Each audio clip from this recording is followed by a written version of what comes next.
Muy buenos días, Panamá. Hoy es viernes de carnaval, viernes 17 de febrero. Usted nos ve por Next Canal 21, nos escucha por KW Continente. Bueno, siguen aumentando las víctimas de la tragedia de Hualaca. Ayer falleció un niño de 1 año. Hoy se encuentran 7 de los sobrevivientes. Están en cuidados intensivos en el hospital de David. Un día en el que, bueno, empieza la operación salida de los panameños rumbo a su gran fiesta, los carnavales. Hoy, bueno, se esperan 2.000 buses, viajes de buses hacia el interior del país. Así que a manejar con calma y mucha prudencia. Recuerde, también hoy cierran la cinta costera. Así que, ¿A qué hora? al mediodía. Así que si tiene que hacer algo por ese Lares, pues sepa de que va a encontrar un tráfico pesado. Un día en el que Biden dice cualquier objeto que sobrevuele Estados Unidos lo derribaré. Pues un día también en el que el presidente de los Estados Unidos se encuentra sano y fuerte. Es lo que dice su parte médico. Gustavo Petro estuvo en Venezuela y se reunió con Nicolás Maduro. Así andan las cosas. Don José. Buenos días, Fernando. Viernes ya de arranque de carnavales. Buenos días a usted y buenos días a toda nuestra audiencia que nos sigue en KW Continente Radio y en Canal 21 Next TV. Viernes 27 de febrero. 17. 27. ¿Seguro que estoy pensando en 27? No, Claro. Estamos en Es la que tengo una mitad. noticia puesta aquí. A ver. No tiene nada que ver con eso. Tiene que ver con el arranque de las postulaciones en el PRD, eso lo tengo anotado aquí. Ah, sí. Hoy es 17, no sé, corrijo. Y hoy es viernes de carnaval, dice usted, yo digo de precarnaval, pero casi carnaval. Carnaval. Arranca la fiesta mayor. Yo les digo algunas cosas que usted debe hacer.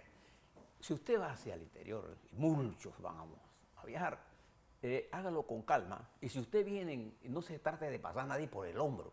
No hay nada que disguste más a una persona que va en la línea, que venga un archivivo, Sí. tirándose la de vivo, pasándose 3 carros para querer meterse después a la fuerza delante. Tenga la paciencia de seguir la fila. Entonces, ¿qué hace la gente? Cierra entonces, para que no pasen los vivos. Entonces puede provocar un accidente, entonces se daña para todo el mundo. Hay un operativo, preste la atención, ayude a que el tráfico sea fluido en la medida en que usted no cometa errores producto del apasionamiento, de querer llegar. La fiesta está ahí, no se ve para ningún lado hasta que usted llegue. Sí. Y la fiesta comienza cuando usted llega. Así que no se maltrate mentalmente. Cójalo con calma, yendo y regresando. De manera que y todos esos vivos, que hay muchos, ¿usted no le molestan esos vivos, Fernando? Hombre, aquí no. Y entonces se tiran como de vivos. Bueno, entonces, muchos de estos son transportes que jugando a ganarse 10 metros, ponen en riesgo a los 10 carros que están por ahí. Los 10, bueno, lo que sea. Sí, lo que sea. Así que hágalo con mucha calma. Bien. Dicho eso, comenzamos con ponerle a usted en la bandeja informativa las cosas que están pasando en el mundo. La primera cosa que quiero destacar es las palabras del Papa Francisco cuando se refiere al grave accidente, el fatal accidente, el horrible accidente que ocurrió allá en Chiriquí, en Hualaca. En Hualaca. Y el Papa ora y pide que todos oremos por los heridos, por los muertos y darle nuestro respaldo a los familiares que, aunque no sean panameños, hay dos panameños, son hermanos nuestros de América Latina. Ayer tuvimos la oportunidad de hablar con una periodista que nos dio detalles dramáticos de Ecuador. Fernando, lo que escuchamos ayer es parte de lo que hemos conversado con usted todos los días, cómo se va deteriorando la situación y está provocando esta migración. El gobierno de la República de Panamá, a través de nuestro sistema de salud pública, le da la mejor atención posible a los niños y a los adultos que sobreviven a esta tragedia que ya llega a 41, convirtiéndose en el peor accidente de tránsito de la historia nacional, en términos de muertes. De muertes. En términos de muertes, sobrepasando a los 38 de aquel fatídico accidente del bus que se cayó del canal, no se cayó, se fue contra la baranda en la vía hacia Panamá, Hacia Panamá. y cayó al pavimento de una altura casi 30 metros y murieron 38 personas, solo se salvaron 6. Sí. Bien, ese fue, digamos, el trágico, el más trágico. Ahora lo supera con 41 ya los muertos. Nosotros le extendemos nuestra solidaridad a los familiares en el extranjero y a los familiares en Panamá. Bien, dicho esto, también es importante, Fernando, que le demos seguimiento a lo que está ocurriendo en la región nuestra y las consecuencias de lo que está ocurriendo aquí, también lo que está ocurriendo en el mundo y cómo eso nos afecta a nosotros. Y paso por decirle que presten atención a lo que está ocurriendo hoy en Honduras. La presidenta Xiomara Castro y sus fuerzas políticas intentarán hoy, como no lo pudieron hacer ayer, escoger a los miembros, 2 de la Corte Suprema de Justicia, e intentan tener mayoría en la Corte Suprema de Justicia para, junto con el control del Ejecutivo y el control del Legislativo, tener el control de la democracia hondureña. Fíjese lo que estoy diciendo, preste la atención que aquí viene una crisis en desarrollo.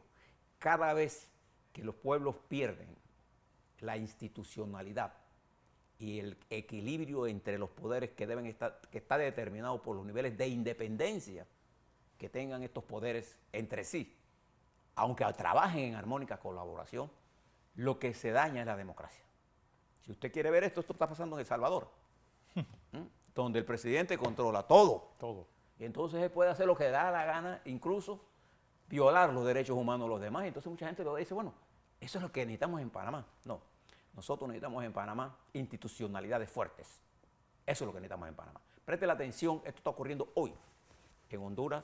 El resultado de esto, si el gobierno tiene el control de la Corte Suprema de Justicia, será el nacimiento de una estructura nueva, autoritaria, y que quien lo controla detrás de todo esto es otra persona. Así que presta la atención porque viene en gestación un volcán político, aquí en nuestra región centroamericana. Y además, el efecto de la decisión que tomó Europa con respecto a Costa Rica también va a tener, me refiero a incluirle en las listas, en esas listas que ellos hacen a su antojo. Porque en esas listas no se incluyen ellos. Claro. No se incluye Inglaterra. Ni Francia, ni Bahamas, ni Suiza, ni nada. Nos incluyen a nosotros, ¿no? A lo que ellos conocen como las Bananas Republic. Sí. ¿Por qué? Porque gran parte de las fortunas de los millonarios rusos, ¿dónde se esconden? En las grandes, incluso en los Estados Unidos. ¿Y dónde se gastan? Y ganaban canojías e influencias financiando grandes centros educativos, entre ellos el MIT, Harvard, las universidades inglesas, Oxford. Eran miembros honorarios de las directivas porque ponían millones de dólares para ganar prestigio mientras manipulaban su dinero. Todas esas cosas pasan allá. Eso está ahora, con la guerra de Ucrania, eso salió a flote. Todo. Así que preste la atención a esto. Pero yo les quiero hablar de Colombia. Fíjense que Colombia está aquí al lado de nosotros. Hubo una reunión entre nuestras autoridades y los embajadores de Estados Unidos en Panamá y Colombia. Se tomaron una serie de acuerdos que todavía no los conocemos en detalle. Lo conocimos hasta madrugada por un manifiesto que hizo la Voz de las Américas, donde incluso hablaba del establecimiento de una base militar. No sabemos en qué territorio, ¿en qué lado de la frontera? En qué lado de la frontera y cuál es el nivel de compromiso de nosotros con respecto a eso. Lo que sí sabemos es que esa reunión tomó acuerdos importantes y, a mi juicio, fructíferos, sí. Por eso me parece que debemos conocerlo. En la lucha contra la migración ilegal que está manejada, según este comunicado, que lo escuché en la Voz de las Américas, por miembros de las organizaciones criminales del cartel del Golfo, de los coyotes y de todo el crimen organizado que trasiega con mujeres, que trasiega con niños, que trasiega con droga, todos los ilícitos. Entonces hay una comisión entre Colombia, Panamá y Estados Unidos para mirar esto. el resultado de esto que está pasando en la frontera y lo que está el deterioro institucional de los países está produciendo una migración descontrolada, Fernando.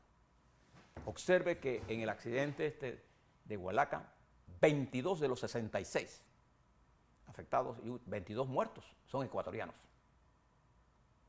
Bien. Pero fíjese lo que está pasando en Colombia. En Colombia, a raíz de las reformas que está impulsando el señor Petro, que ayer estaba vanagloriándose con el señor presidente de Maduro, dándole oxígeno y perdiendo oxígeno él.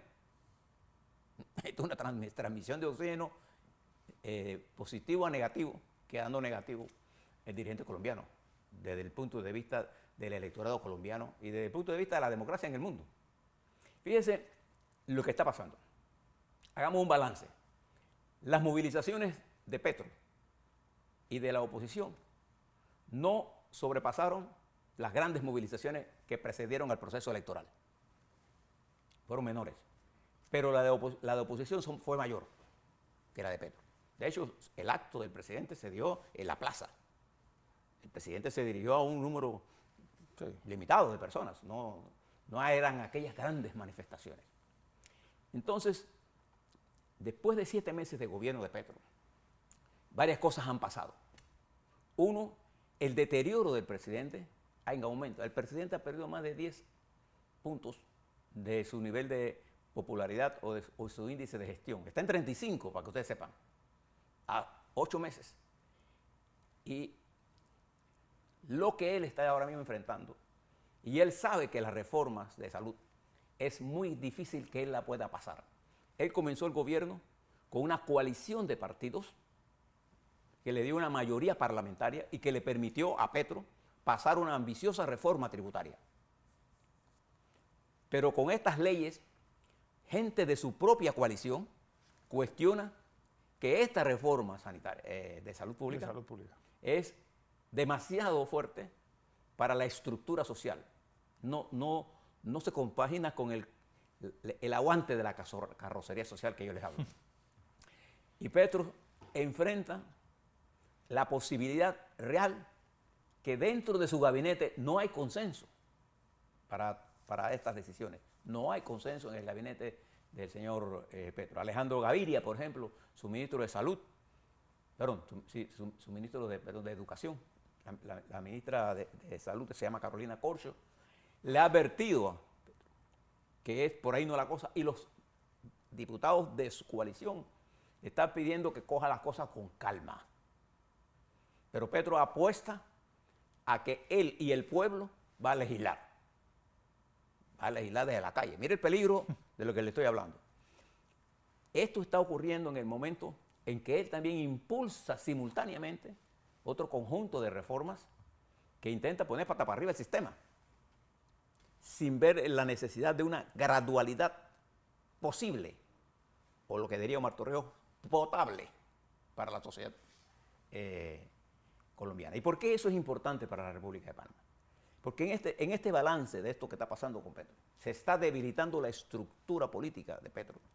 Y la oposición colombiana ha logrado, en las últimas semanas, levantar una narrativa de su antipropuesta, es decir, su respuesta, tiene más sentido común que la denegación total.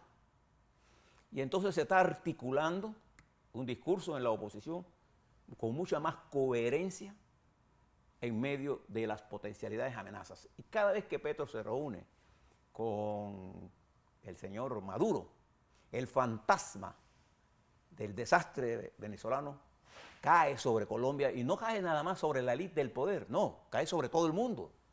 Hay muchos sectores pequeños y medianos empresarios y profesionales que no están de acuerdo con el desarrollo de lo que está pasando en Venezuela.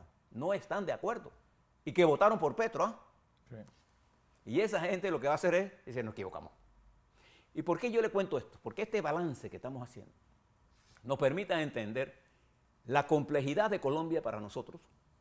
El deterioro de Colombia nos afecta a nosotros en varias formas.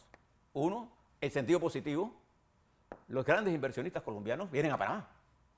Pero también junto con ellos vienen la migración ilegal, que no es buena. ¿Por qué no es buena? Porque ahí viene colado todo, incluyendo los miembros de los carteles, los criminales, la migración que hace un peso. Y también viene gente con grandes problemas de salud pública.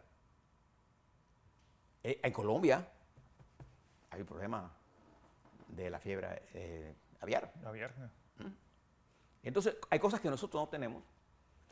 Y el rápido, Fernando, deterioro que se está dando con estos enfrentamientos, con este estilo del señor Petro de gobernar desde la calle, con discursos, e incluso lo escuché decir por allí, que podía bajar el crimen cambiando la definición del delito. En Colombia, cosas como esta. Increíble que usted pueda decir, bueno, yo a la prostitución le llamo de otra forma y ya no hay delito. No. Entonces, estas cosas muy serias que están pasando en Colombia, tenemos que mirarlas con cuidado, porque a nosotros nos interesa que a Colombia le vaya bien, que al señor Petro le vaya bien de verdad. Y hay un arrastre de problemas sociales en Colombia.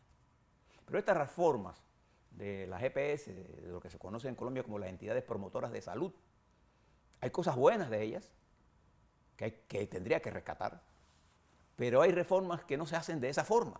Bueno, pero es que esto también basa, y esto es algo que vale la pena tomar y copiar de Colombia, del Plan Nacional de Desarrollo, el PND, que hizo el señor Petro y su gobierno, consultando a casi a 14.000 personas en todo Colombia.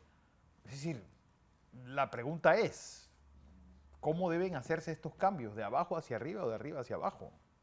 Ese es el gran dilema que tenemos. Y yo creo que eso de hacer un Plan Nacional de Desarrollo, que el país sepa hacia dónde queremos ir, cuando empiece el gobierno, lo hizo Duque, la cosa fue que se trastocó por la pandemia, pero yo creo que es bueno que los panameños, o todos los ciudadanos del mundo, sepamos hacia dónde nos van a llevar los gobiernos, y esto fue lo que hizo Petro, no estoy defendiéndolo, pero esto está dentro de ese Plan Nacional de Desarrollo presentado.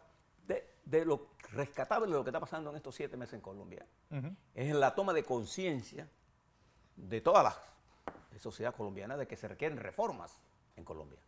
De eso ya estamos claros. Es un gran avance. Sí, lo que hay que mirar es estático desde hace 200 años no aguanta más. Esa sociedad elitista tenía dividida entre los que tienen y los que no tienen. Ahora, por eso le decía, preste la atención al nuevo lenguaje de los políticos colombianos del centro, que se perdió, el centro político. Colombia siempre ha sido un país de un gran desarrollo económico, pero de una gran desigualdad social. Entonces, de eso se trata lo que hay que realizar en Colombia. Pero hay que prestarle atención a este deterioro. Si usted se mueve y mira a Perú, la presidenta Dina Boluarte se niega a aceptar que ella es el problema. Entonces cita a los dirigentes políticos ignorando a los dirigentes de la calle. Y ayer las manifestaciones estaban en Lima, estaban en todos lados. Y siempre, cuando se trata de manifestaciones, se trata de ilegalizar o de hacer ilegítima la protesta social, acusándole de qué, de maoísta, de senderista, de izquierdista, de Evo Morales, etc. Hay razones endógenas propias de Perú para la protesta social. De eso no hay duda. Lo que ha pasado en Perú fue la ruptura institucional bajo la consigna de caiga el que caiga, se cayó Perú. Y la élite de Lima no previó, y si lo previó lo ignoró, las necesidades de reformas. Y se fue el medio, desapareció. Y al desaparecer el medio quedaron los extremos. Y los extremos están representados en Perú por esa gran mayoría de población en el sur que no tiene acceso al desarrollo, que vive en extrema pobreza y que harían lo que sea por salir de eso. Es mejor estar muerto que estar vivo o muerto. Sí. Vivir una vida de muerto. Entonces, este Perú, que entra a la crisis que ya afecta la producción nacional, se está reproduciendo de otra forma en Ecuador con más peligros o con igualdad de peligros. Ayer cuando hablamos con la periodista Fernando, era evidente cómo ella comparte los criterios, nosotros desde aquí y ella de Perú, de Ecuador, de lo que está pasando en Ecuador.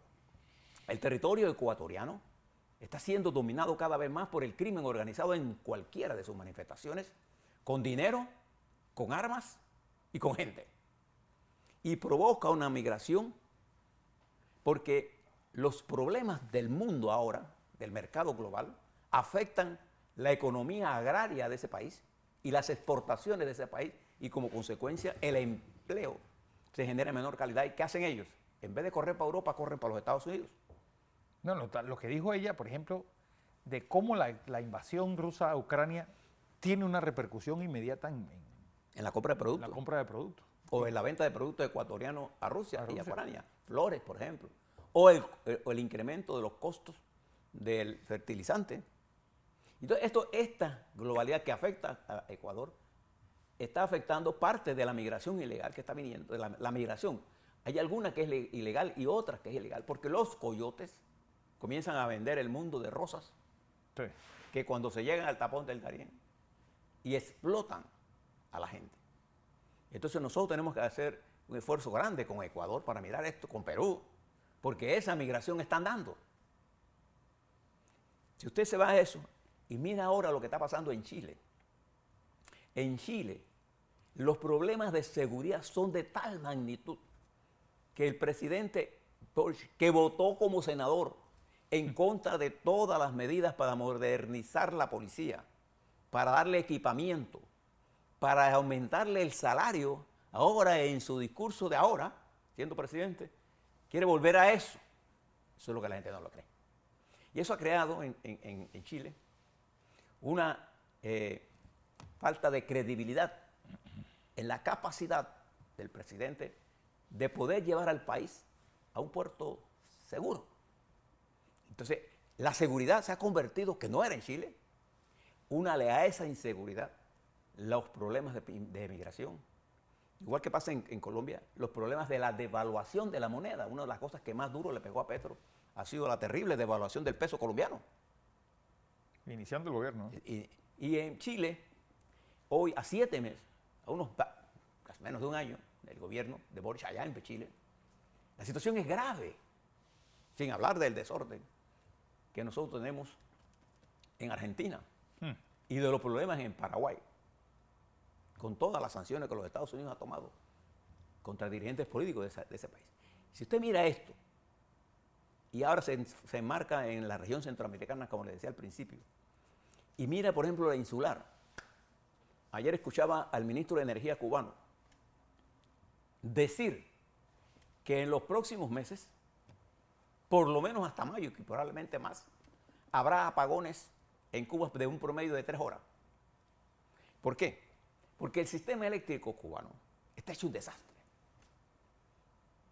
Y no es por el bloqueo, es por la falta de capacidad de entender que esas plantas térmicas, bueno, ayer por la tarde salió de la central de Matanza, la Higuera, salió. Y esto provoca apagones, desencanto, frustraciones para poder desarrollar el turismo. Esa política monetaria que impulsó el gobierno de Cuba fue fatal. Entonces, todo esto genera en Cuba un descontento que produce ¿qué cosa? Una migración cada vez mayor. La gente se tira al mar. Miren el nivel de desesperación que usted tiene que ver para... Miren la migración. 2 de los migrantes que venían en ese bus eran cubanos. Y otros 7 eran colombianos. Entonces, mire esto en esa perspectiva y se dará cuenta de la importancia que nosotros le debemos dar a cuidar la institucionalidad y a fortalecerla, sobre todo en medio del proceso electoral en la que estamos nosotros. Si usted lo pone ahora en el contexto global, la guerra de Ucrania,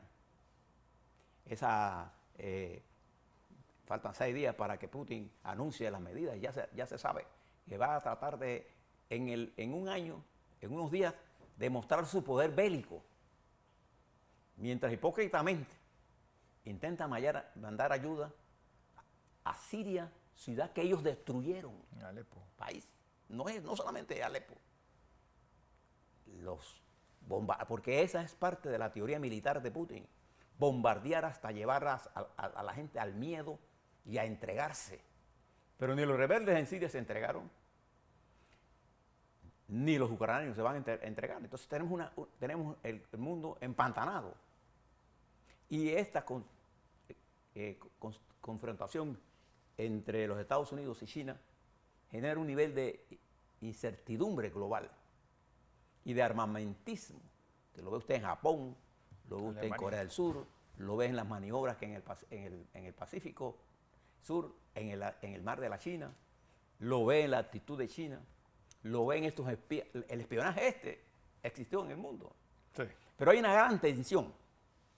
Y nosotros los panameños, que vimos este accidente, ahí vimos la lista de la migración. Tenemos que ir a la raíz del problema. ¿Cuál es la raíz del problema migratorio? ¿El accidente? No. La raíz del problema es lo que está ocurriendo en una América que clama por cambios y en dirigentes que no entienden cuál es el cambio. Exacto. Y pueblos que votan por el líder equivocado, porque de que necesitamos cambio, necesitamos. A la vuelta. Vamos a hablar un poco sobre Panamá, calendario electoral. Ya el PRD anuncia que a partir del 27 de febrero arranca el proceso de postulación a sus primarias hasta el 8 de marzo. Ya estará devalándose después de los carnavales el proceso interno, el cambio democrático de la fracción, sobre todo la que veo en la calle, la de Yanivel Ábrego, movilizándose hacia la elección de delegados que será ahora en marzo, el 18 ¿no? 19 de marzo, para escoger la nueva directiva y los partidos preparándose para sus primarias. Mientras entramos al carnaval, les voy a hablar un poco sobre eso. Así es.